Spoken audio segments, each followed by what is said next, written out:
Hi everyone, and welcome to this week's episode of Low Season Traveller Insider Guides. I hope you're all doing really well and that you're looking forward to getting back out there in 2022, because here at Low Season Traveller we're certainly ready to get travelling again. This year we've launched a small selection of intimate low season journeys with our partners, which show off each destination in their very best light. One of the first trips we created was a unique adventure with the Tuk Tuk Club in Thailand, which will see us travel around the beautiful hills and countryside of Chiang Mai and the Mae Hong Son Circuit in Northern Thailand. I'll be joining you on this trip in August, and in order to whet your appetite for what you'll be able to expect, we caught up with Bruce Haxton from the Tuk Tuk Club to learn more about this unique, once-in-a-lifetime trip. Enjoy. So, Bruce, you are most welcome to the Low Season Traveller Insider Guides podcast. Great to have you on the show again. Delighted to be back, Jed, and really excited to be talking about what will be one of the trips of the year. Absolutely, the trip of the year, Bruce. Not one of the trips of the year, the trip of the year. Super excited about this. Of course, we just mentioned there on the introduction, we are talking about our Low Season Traveller journey with the Tuk Tuk Club on the 13th to the 24th of August later this year, where we're going to be exploring all that there is to see and do in fabulous Chiang Mai. And it's the Northern Thailand circuit that we're doing, right, Bruce? Well, yeah, it's part of it. We're doing our own version of what's known as the Mae Hong Son Loop, which has been relatively well known to motorbike riders over the last sort of 10-15 years. Intrepid cyclists also do it.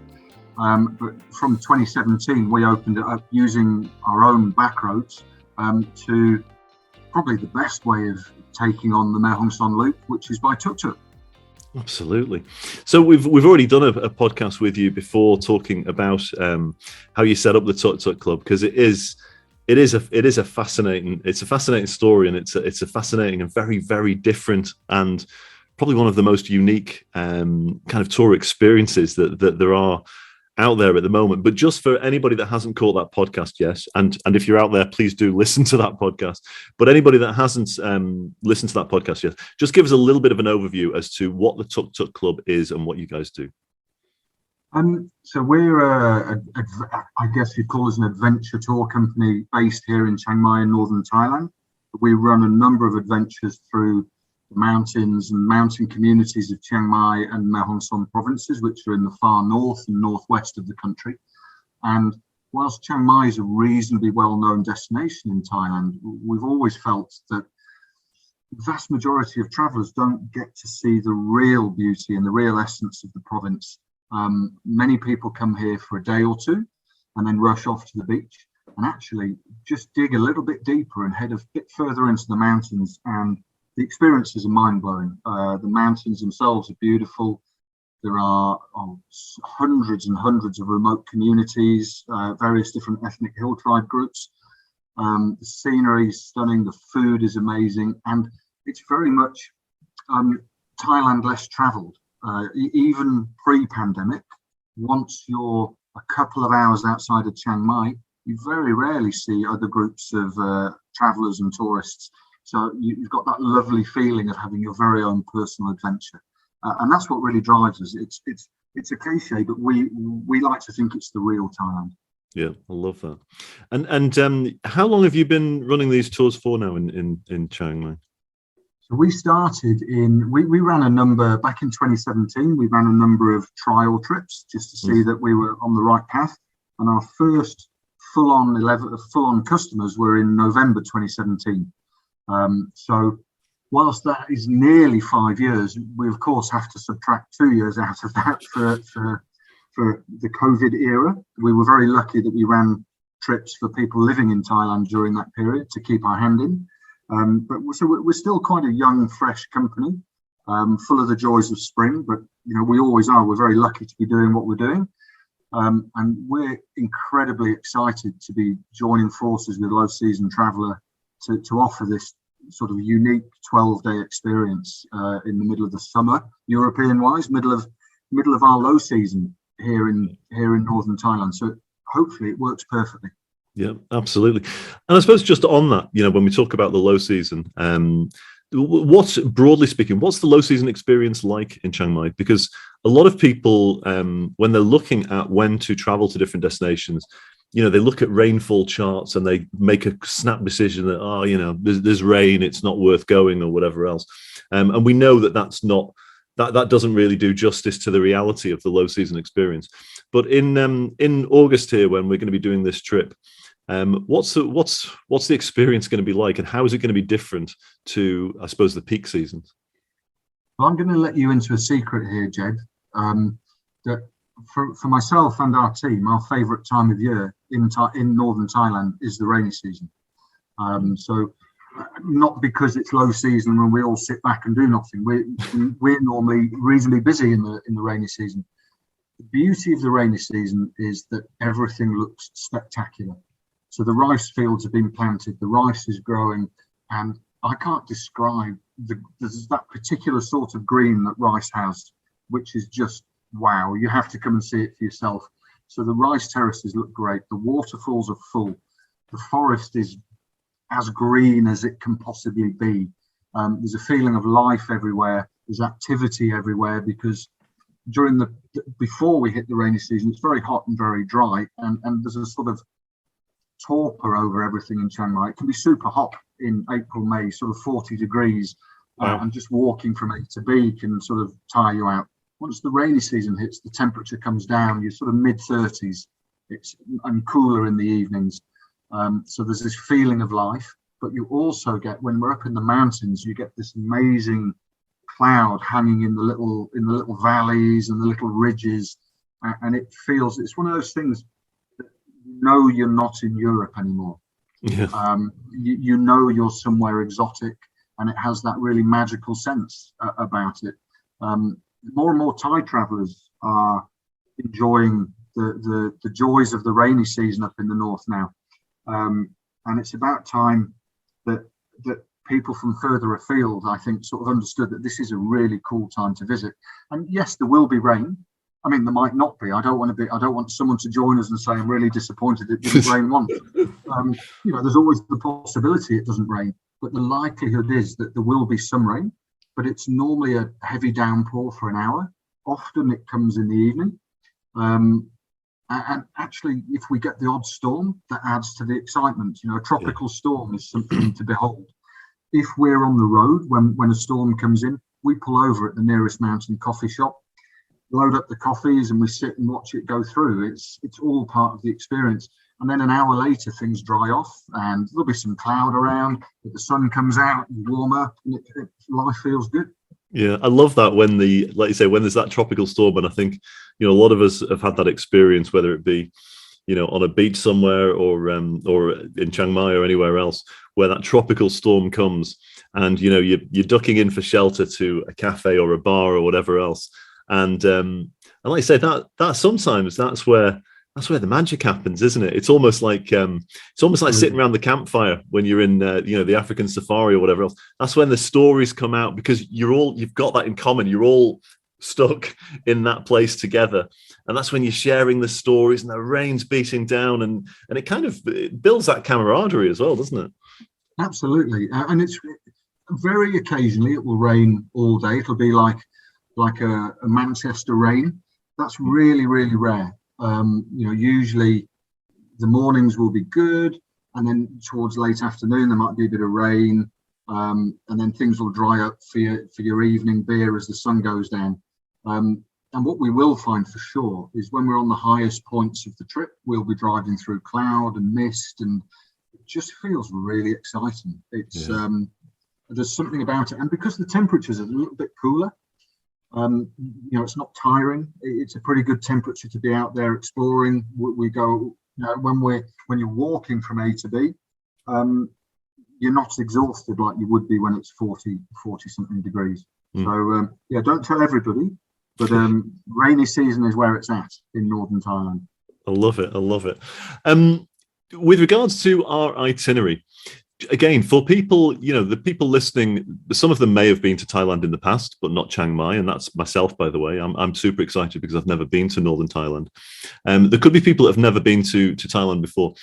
Just walk us through, I suppose, relatively briefly, a little bit about the itinerary. What happens? So when they get there, they arrive at the airport, and then what happens? And talk us through a little bit about that journey that they're going to go on. Sure. I mean, I think the first thing for me to note is that it's an adventure, but it's also a holiday. So we plan everything so that, that we're not rushing from A to B every second of every day. We take things at a gentle pace so that you don't need to go on holiday after your holiday. That's really important to us. I think we've all done adventures in the past where it's been amazing, but then you need to go and have a week's holiday to recover afterwards. So everything about this trip is planned to get the most out of it for the people traveling with us, but also so that you feel refreshed and invigorated after your time in Northern Thailand. So the trip starts flying into Chiang Mai. Our team will pick up all the travellers and transfer you to our Chiang Mai City Hotel, which is a really lovely hotel in the old town, perfectly located to wander around and do some independent exploring. You can walk around the old city and you turn around a corner and there's this 300-year-old temple to just go and randomly have a look at. It's great. The street food's brilliant, and often just chancing on a random noodle stall is one of the nicest, some of the best food you'll ever have. So we take things gentle. We pick everybody up, we check everybody into the hotel, and then we leave you to decompress. We're not sort of saying, well, at 5 o'clock it's this and at 6 o'clock it's this. The next day is a free day. Again, there's loads to do. Whether people want to head out and explore the old city on their own, whether they want to head up to Wat Doi Suthep, is a very famous temple on a mountain overlooking the city. But where the trip, I guess, really starts is we'll have a welcome dinner on day 2. We'll have a welcome dinner where everyone will meet the team, the Tuk Tuk Club team. We'll run through what's coming the next few days. We'll answer all those questions that everybody has and sort of start forming that team building, for want of a better expression, on that night. The next day, the trip really does start. We'll transfer to a small valley that's about 45 minutes southwest of Chiang Mai City. And this is where we start hitting the real Chiang Mai. It's a really beautiful valley in the foothills of Doi Inthanon, which is Thailand's highest mountain at just over 2,500 meters. So, it's it's actually in the Himalaya range. So I think this is a geographical sort of technicality, but you can say you've driven a tuk-tuk in the Himalayas if you really want to stretch it. And I will say that, Bruce, as well. Quite right too.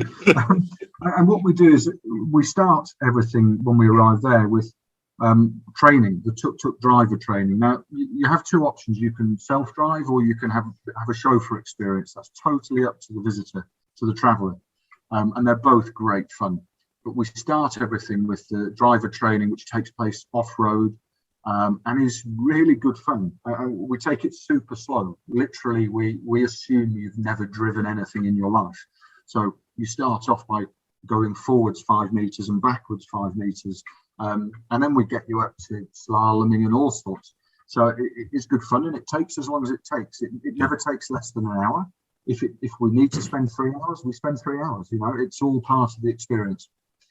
We then head off to, which is what I think is a really big part of the trip. We go up into some small mountains, and we will make merit at a very small, very rarely visited temple, and we make merit for the adventure ahead. So effectively, we make donations to the temple to bring us luck for our adventure that's coming up. It's a real experience. It's nice, and it's very important to our Thai staff as well. It's it's one of those things that even if one isn't religious in any way, you get a really nice sense, a little insight into what makes Thailand tick. Religion is still a big part of life here. Buddhism is. We end the day at an awesome Thai country pub. There's no other way to describe it really. The food is fantastic. The live music is fantastic, but not so loud you can't chat. We're open air unless it rains, in which case they roll a roof across. And it's a great end to a great day. And it's one of those places that's always busy with Thai people because the food is excellent. Oh, wow. Very rare do you see any visitors there. And it's because it's not in Chiang Mai City and it's sort of just tucked away on the side of a road. So how would people find it? But it's it's a real treat and some really good food. A little mention about the food. So the food is included throughout. Nearly every meal's included. Yep. And what we do is my guides have always said this, we take our travellers from primary school food, so nice entry level Thai food. Yep. And by the end of the trip, you'll be doing PhD level Thai food. Oh, wow. So, and that doesn't mean it has to blow your head off. Not all Thai food is super spicy, and we amend that for your own taste as we get to know you throughout the trip. We will always throw in some dishes that we hope you've never had before. So I can't tell you what they are now, because then you start testing. But we really enjoy getting away from the sort of cliched food that people would have back at home in a Thai restaurant. And we do stuff that you just don't find outside of Thailand, and often you won't find outside of the village that we're in, so to speak. So that's a real big part of the adventure. I could be here all day, Jed, so I better start tripping on through some of the days. Yeah. Tell us some of the highlights, So from there, we head in convoy in the tuk-tuks. All the tuk-tuks are specially built and for the task in hand. And just in case you're worried, they're bigger and more comfortable than a Bangkok tuk-tuk. Right. The engines have got more oomph to them, so they can get up every mountain. And they're bright orange, so nobody can miss them. We are known in the mountains of northern Thailand as the people with the bright orange tuk-tuks. That's nice. We're quite famous for those now. So we head up amazing mountain back roads, high into the hills. We stop. We never drive more than 45, 50 minutes without stop. That stop could be a wow moment. We know where all the best views are. It could be literally to go, wow, wasn't that road really cool? We stop to buy snacks. We stop for coffees. We stop for, what do we call them? Comfort breaks.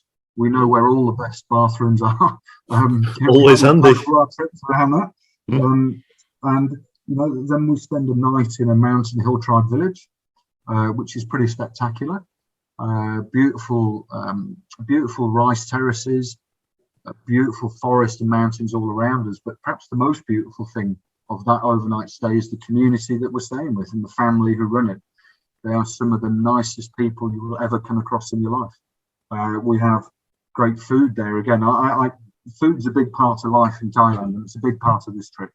Yes, we'll have a mountain barbecue that night. Oh, nice. Which is, for anybody, any Thai people you go to the mountains, you have to have a barbecue. So, why wouldn't we do that?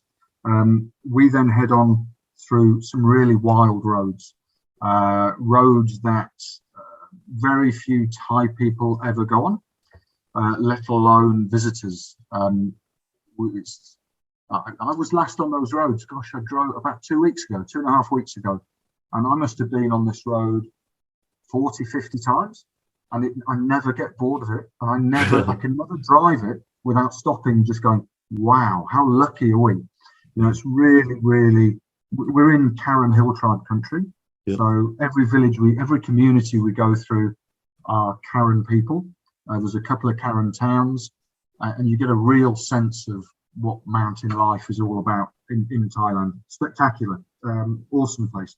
Eventually, by day 7, we arrive at a place called Fern Resort in Mae Hong Son, just outside Mae Hong Son town. Fern Resort is the hidden gem of northern Thailand. Honestly, it is.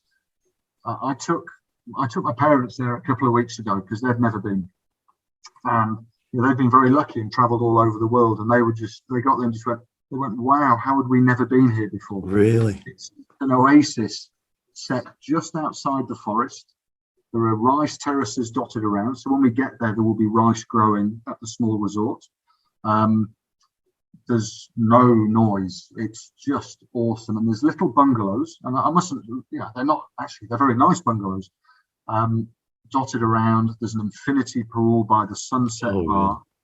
Yeah. And Brad Pitt and Angelina Jolie used to stay here to escape the paparazzi, because she used to do loads of stuff in Cambodia. Yeah. And they visited 3 times. And once you're there, you can understand why. It's not 5-star as in 4 seasons. Yeah. I think officially it's a 3-star, but it's a 5-star in terms of everything else. It is the most magical place. And we have a couple of nights there. because we spend the next day, we head off on a boat trip down the river. So we're getting even more wild, and we go and visit some villages that are pretty much only accessible by river. So that's a real experience. And then we come back to food, Jed. One of those evenings, we head into Mae Hong Son town for a street food feast. Now, you don't need to worry if you're traveling with us, because our team will make sure you get the very best street food. We're all obsessives about our food, and my team, they're all absolutely, they just know every bit of food everywhere in the country. So we sit by the lake in Mae Hong Son, and we will just, you'll have a fantastic evening trying all sorts of weird and wonderful stuff, and you won't want to leave. That's another highlight. Then it's more amazing mountain roads, views. There's sort of various places we stop where the views are over the rolling mountains all the way into Myanmar. There's just nothing between the road and the next country. It's just awesome. We spend 2 nights in the well-known mountain town of Bai. That's been very much on the it was on the backpacker circuit from the 70s. And then it's become, pre-COVID, it became more and more popular as people hear about it. It's struggled terribly over the last 2 years, but things are slowly rebuilding. And we stay just outside the town in a lovely small resort, again with a swimming pool, so you can relax after a day's adventuring. And we have a free day there for you either just to relax and read a book or have a massage or wander around the market, or if you want to go out and explore hot springs and the various bits and pieces, we can help arrange that. Then we leave best day's drive until last. The final day's drive is simply amazing. There's a very famous road between Bai and Chiang Mai, and we don't go anywhere near it because that road's really beautiful and really famous, but the route we take is 10 times as beautiful, and one day will be 10 times as famous. But as it stands, you'll see about 20 vehicles in the whole day's drive. We're super back roads here. Yeah. We go through small villages, we go through forests, we go over mountain ridges, we go through valleys, and at this time of year, everything the crops are growing, so it just looks spectacular. We stop loads of times, obviously. I'm not going to tell you what some of the things are we stop to do, because that would take away some of the adventure. But it really is an awesome final day's drive. We get back to Mae Wang where we started, and then we transfer back into our hotel in Chiang Mai City and have a huge feast.